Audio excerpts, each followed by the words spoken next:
channel Healing with Hina. This is Dr. Hina, and today in this episode I'm going to start with the discussion of the most important subject of homeopathy, and from which every year many questions are asked in AIPGT exam. So most important one, that is organon of medicine. So welcome to the final 50, the AIPGT preparation strategy which we have started, and thank you so much everyone for your response on the group. Okay, and it is going really well, so I hope it will be helpful to you all. So without further ado, let's get back to the point, because we have very less time and we are not gonna waste it. So talking about organon of medicine, it is one of the important subject, and every year questions are asked from it. Okay, इसमें से skip definitely नहीं होगा, questions होते ही है Organon of Medicine से, but Organon में पढ़ना क्या है. ओके, most of the students ask this question because Organon seems to be a bit confusing to them कि इसमें से करना क्या है या कौन सा चीज़ इंपॉर्टेंट हो सकता है. या most of them focus on aphorism part itself, aphorism को ही पढ़ने में, समझने में, और अफोरिज्म किसी को by heart word to word याद होता है. कि आप कहीं से भी पूछोगे 1 से लेके 291 तक वो आपको बता सकते हैं, but that is not the point. यहाँ पर जो ट्विस्ट होता है, जो कैच होता है, वो ये होता है कि किस अफोरिज्म से क्या क्वेश्चन पूछा जा सकता है. ये आपको अच्छे से पता होना चाहिए कि किस अफोरिज्म का फुट नोट इम्पॉर्टेंट है, किस तरह से क्वेश्चन वो फ्रेम करके आपको MCQ में पूछा जाएगा, वो पता होना बहुत इंपॉर्टेंट है. अदरवाइज ऐसा होता है कि अरे ये तो मुझे पता है कि ये अफोरिज्म में ये बोला गया है, ये बोला गया है, बट उसको वो इस तरह से ट्विस्ट करेंगे और क्वेश्चन फ्रेम करेंगे कि आप कंफ्यूज हो जाओगे आंसर देने में कि यार ऑप्शन क्या हो सकता है इसका. So the most important thing is first to analyse. जैसे ही मैंने एनालाइज करके देखा है और पेपर्स जो है जितने अभी तक AIPGT के, तो एक कॉमन पैटर्न जो दिखाई दिया है ऑर्गेनन सब्जेक्ट का, अगर हम बात करते हैं तो यहाँ पर हम देखेंगे कि पहले तो ऑर्गेनन को हम लोग 4 पार्ट्स में डिवाइड कर लेंगे. ओके, एक होता है जहाँ पे आपको अफोरिज्म सारे पढ़ने हैं, अफोरिज्म नंबर 1 से लेके 291 तक, ये सारा कुछ आपको अच्छे से पता होना चाहिए. दूसरी चीज़ है इसके अंदर फिलोसफी होता है. फिलोसफी से बहुत क्वेश्चंस नहीं होते, कुछ कॉमन क्वेश्चन ही हैं जो अगर आपको पता चल जाते हैं या आप उसको याद कर लेते हो तो वहीं से रिपीट होते हैं क्वेश्चन. तो फिलोसफी अगर आपने नहीं अगर पढ़ी है फाइनल ईयर में या इसमें, अगर आप उसको अभी स्टार्ट करना तो कोई सवाल ही नहीं बनता है. तो फिलोसफी को आप सिर्फ जो सक्सेस में दिया है या कहीं जो बुक्स में अगर उतने MCQs आप उसके सॉल्व कर लेते हो और उसको याद करते हो तो that will be taken care of. अभी मैं ये सजेस्ट नहीं करूँगी आप जाके तीनों फिलोसफी पढ़ो. तो यहाँ पर कैंट, रॉबर्ट और स्टुअर्ट क्लोज की जो फिलोसफी है उस पे बेस्ड क्वेश्चंस बन सकते हैं.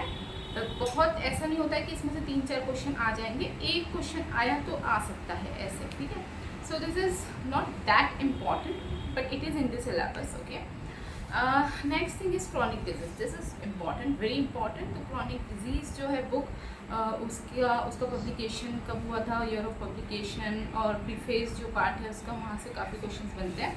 Another important thing, most important thing is miasms. Okay, so different miasm का क्या कैरेक्टरिस्टिक होता है ना, ये आपको पता होना चाहिए क्योंकि वहाँ से क्वेश्चन आता है. ये मैच द फॉलोइंग हो सकता है, ये क्या इन जनरल क्वेश्चन पूछ सकता है, सोरिक माइजम पे कुछ हो सकता है, या this is a symptom of साइकोसिस माइजम और सिम्टम्स. माइजम से आपको डेफिनेटली क्वेश्चन आएगा, तो माइजम को स्किप करना बिल्कुल सोचना भी मत, भूल कर भी नहीं, ये आपको अच्छे से पढ़ना है. ठीक है, तो miasm is important.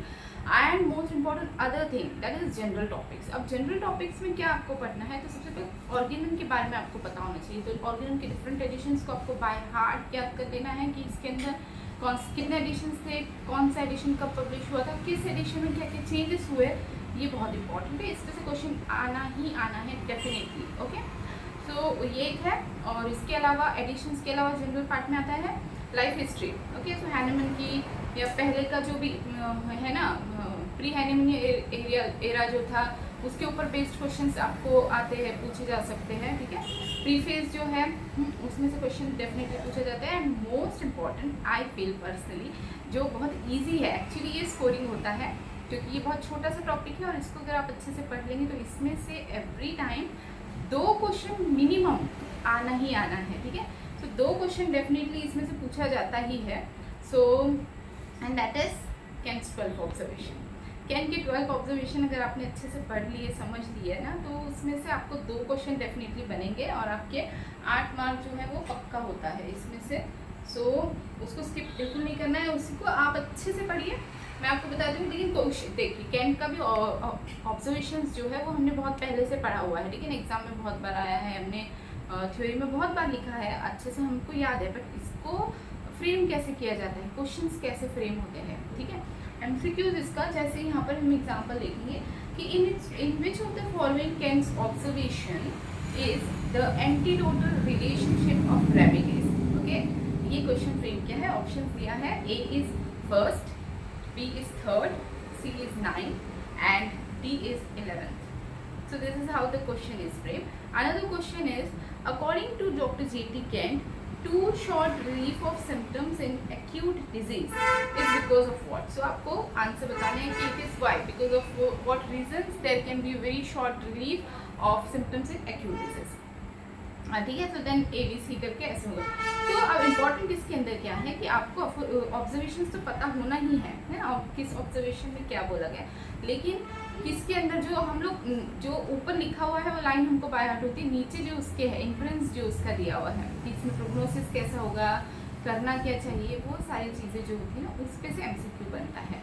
So that is important, most important I would say, और ये बहुत ईजी है, इस पे से इसको अच्छे से याद करने से हमारा उतने आंसर जो है उसके मार्क्स फिक्स हो जाते हैं, ठीक है। और हम देखेंगे अब जैसे लास्ट ईयर का ही आई थिंक या 24 का है या 23 का पेपर मैं देख लेती हूँ, एंड आई सॉ दैट वहाँ पर हम देखेंगे कि क्वेश्चंस जो है ऑर्गेनन के total 13 questions were asked. Okay, so 120 question में से 13 क्वेश्चन सिर्फ ऑर्गेनन के पूछे। वैसे आई थिंक ये 16 तक जाता है, मटीरियल का 16 तक होता है, तो इसके 13 to 15 इस रेंज में आपके ऑर्गेनन से क्वेश्चन आने ही आने हैं। ओके, सो यहाँ पर 13 क्वेश्चन पूछे गए थे, आउट ऑफ दैट 13 क्वेश्चन एक ही क्वेश्चन जो था वो आपको अफोरिज्म से पूछा गया था, ठीक है।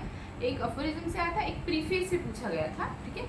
2 क्वेश्चंस कैंट्स ऑब्जर्वेशन से आए, एक क्वेश्चन माइज्म पे पूछा था, ठीक है। 2 क्वेश्चन एडिशन के ऊपर आया था, फिर 2 क्वेश्चन क्लासिफिकेशन ऑफ डिजीज, इसको भी हम माइज्म कंसिडर कर सकते हैं, ठीक है। बट क्लासिफिकेशन स्पेसिफिकली मैं इसलिए बोल रही हूँ क्योंकि क्लासिफिकेशन पे क्वेश्चन आते हैं, one sided disease, chronic disease, acute disease, इस तरह का जो है ना क्लासिफिकेशन ऑफ डिजीज है वो अच्छे से पता होना चाहिए, उस पर बेस्ड क्वेश्चन होता है, ठीक है।